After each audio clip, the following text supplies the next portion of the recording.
Malaysia. These are the Petronas Towers, the tallest skyscrapers in the world. The skyscraper is a great engineering achievement. They have to deal with gravity, they have to deal with wind. These shining towers of steel, concrete and glass are tested to their limit. They have to deal with earthquakes, they have to deal with fire. Now they even have to deal with terrorist attack. What engineers now are doing is having to think the unthinkable. Can we build the ultimate skyscraper?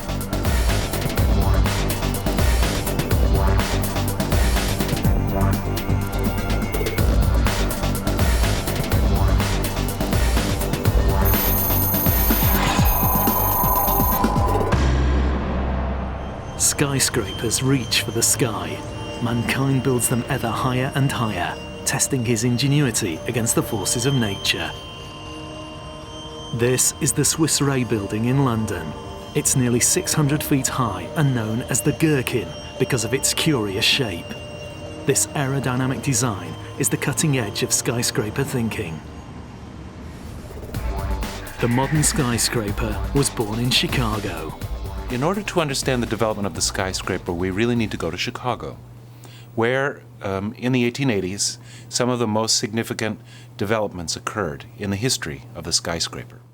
Evolution came out of disaster.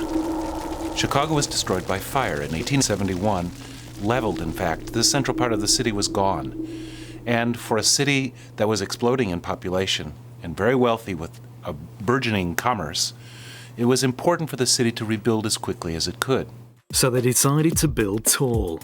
The jewel in the crown of reconstruction was the home insurance building. It rose 10 stories high, dizzyingly tall for the time. The era of the skyscraper had begun. But some think the evolution of skyscraper structure has its beginnings long before.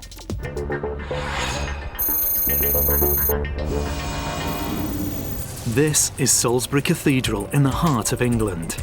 At 404 feet tall, it's more than twice the height of Chicago's home insurance building.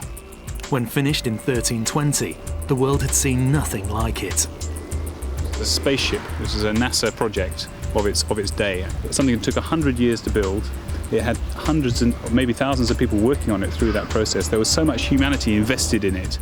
Chris Wise traces the origin of the skyscraper to this brilliantly conceived medieval structure.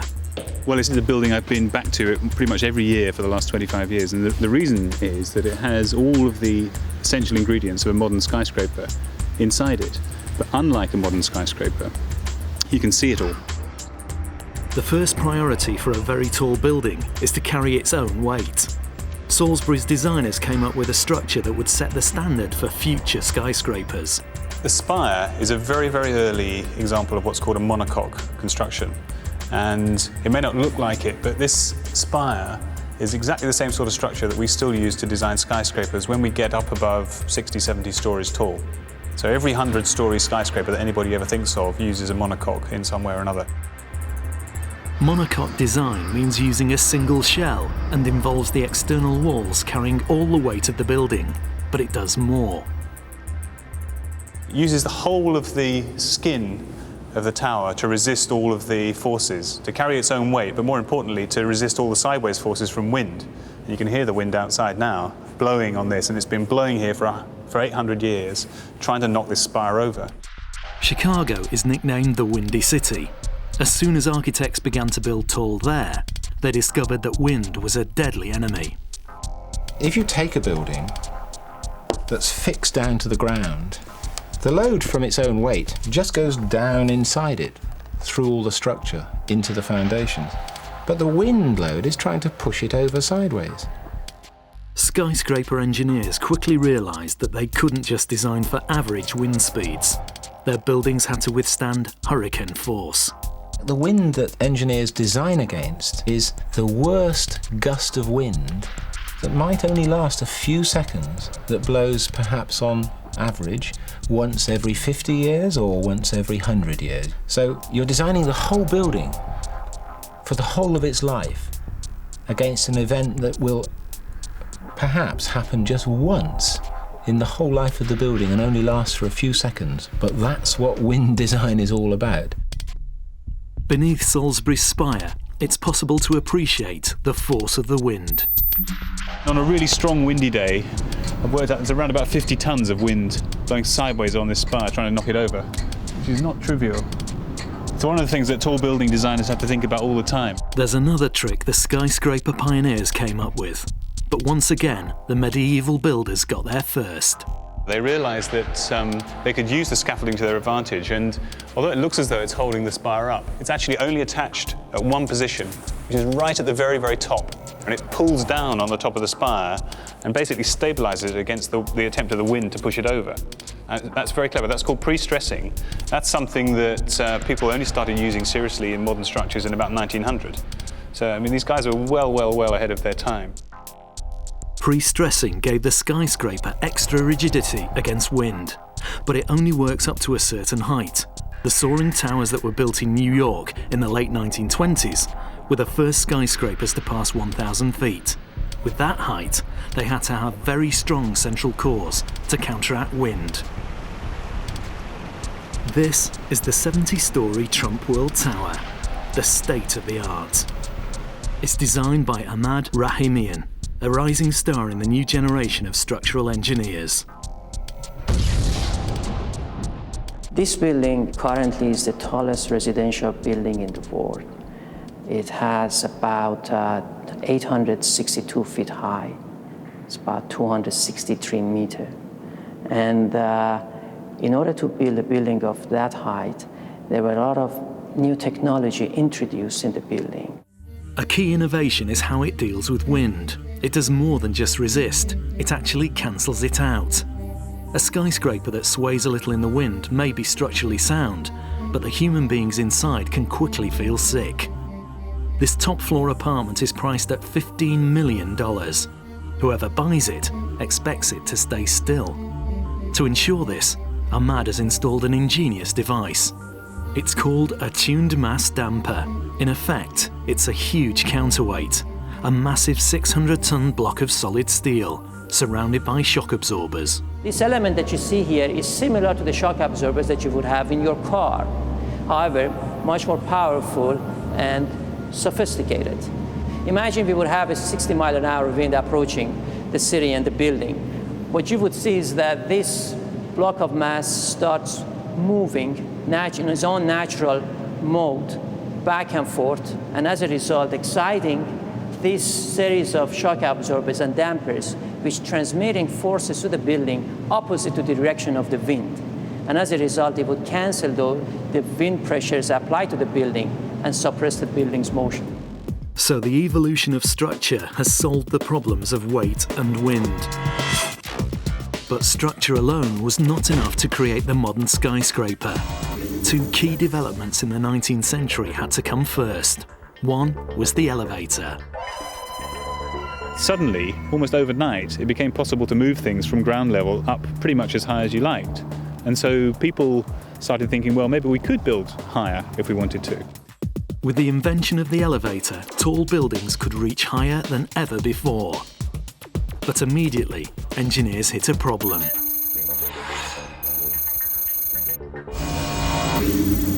For all its ingenuity, Salisbury Cathedral has one fundamental flaw. Soon after the spire was added, its masonry structure began to show signs of stress. Well, it's amazing. Above me is about 10,000 tons of cathedral, and it's piling down through this column.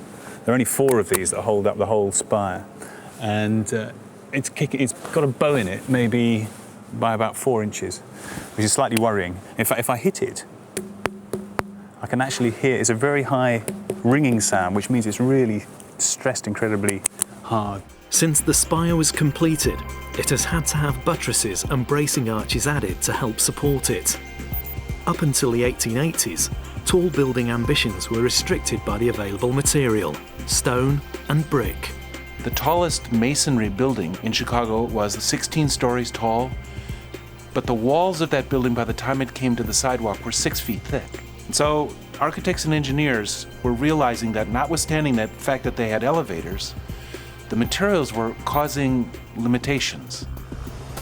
Then a new material revolutionized civil engineering: steel. So why did the introduction of steel make such a difference? This is a 1 metre high pier of brick.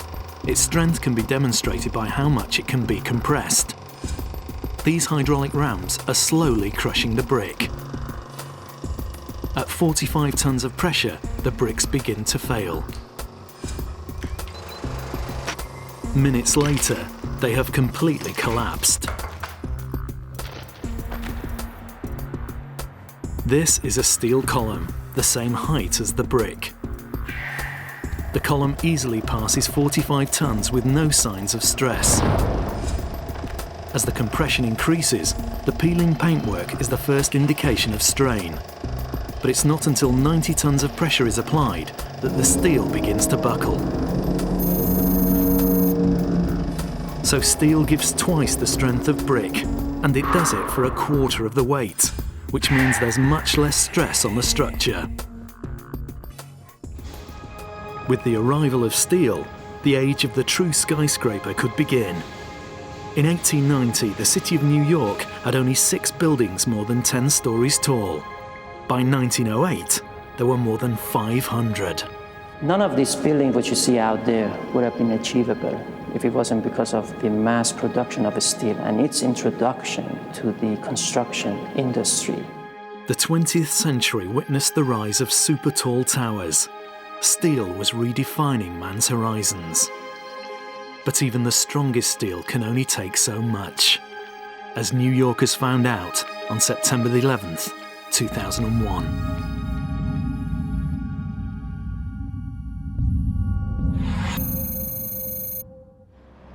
Steel was the material that made the modern skyscraper possible, creating buildings that until the 20th century were just dreams. But with great height came new problems. The huge weight of a skyscraper is carried by the steel structure.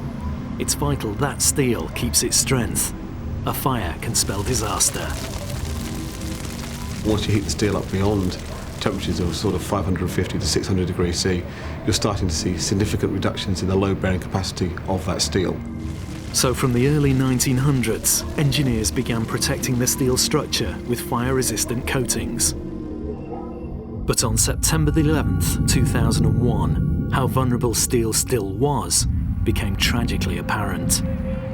Yet as the world looked on in horror, many engineers watching on TV believed the Twin Towers would stay up. Like most structural engineers, I was watching live immediately the aftermath of the planes hitting the towers, watching it while the towers were still standing there and burning. The first thing was the sheer shock at seeing what had happened, and initially thinking that, the buildings are going to survive. I had absolutely no idea that these towers were going to collapse into a heap in the ground. But collapse they did. The future of the skyscraper seemed to be in ruins. Construction on skyscrapers around the world ground to a halt. People have become obsessed with what happened on September the 11th, and understandably so. It was such a traumatic and experience and a tragedy for everybody involved.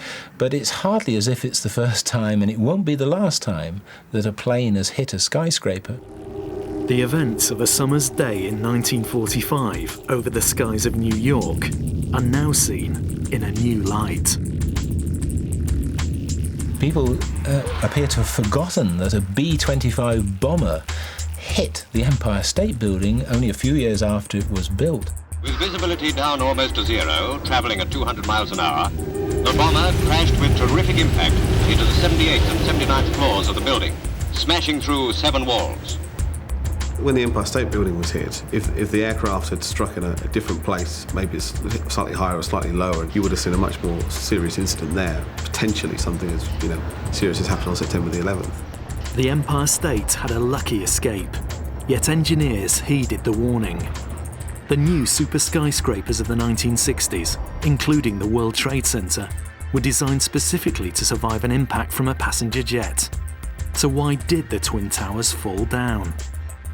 where you actually hit the building and how the building is damaged in the first instance, in that first impact, does have a big variance on what the overall result is going to be. The Twin Towers withstood the initial impact, but still collapsed. In the 2 years since, Simon Lay has studied what happened intensely. There are a lot of misconceptions about what happened on September the 11th, and most of them tend to be simplifications over what happened. It's very easy to look at World Trade Centers and say, well, a plane hit them, that's why they fell over. Or it's very easy to look at them and say there was a fire in a tall building, that's why they fell down. And really, it's actually a combination of all these different factors. Severe structural damage combined with a fire which was spread rapidly by burning aviation fuel proved too much for the Twin Towers.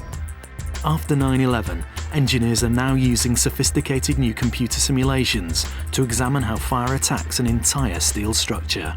We've effectively simulated either an aircraft impact, for example, or a bomb blast in this part of the building.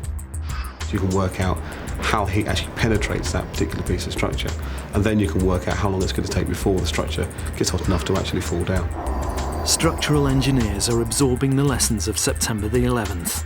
They're designing skyscrapers to survive much longer by adding more of what's known as redundancy. It means building a structure to hold together even when part of it has been destroyed. We've looked at making absolutely certain that the building will survive until the last person has got out of the building. We can't allow people living or working in these buildings to be so vulnerable to an event like September the 11th. So the goal is to design a skyscraper to survive even when the unthinkable happens. In 100 years, skyscrapers have leapt from 10-storey brick to 100-storey steel. All of a skyscraper's weight is eventually transferred down to the ground. This ultimately takes the strain. The building of the modern skyscraper begins out of sight, deep below the earth.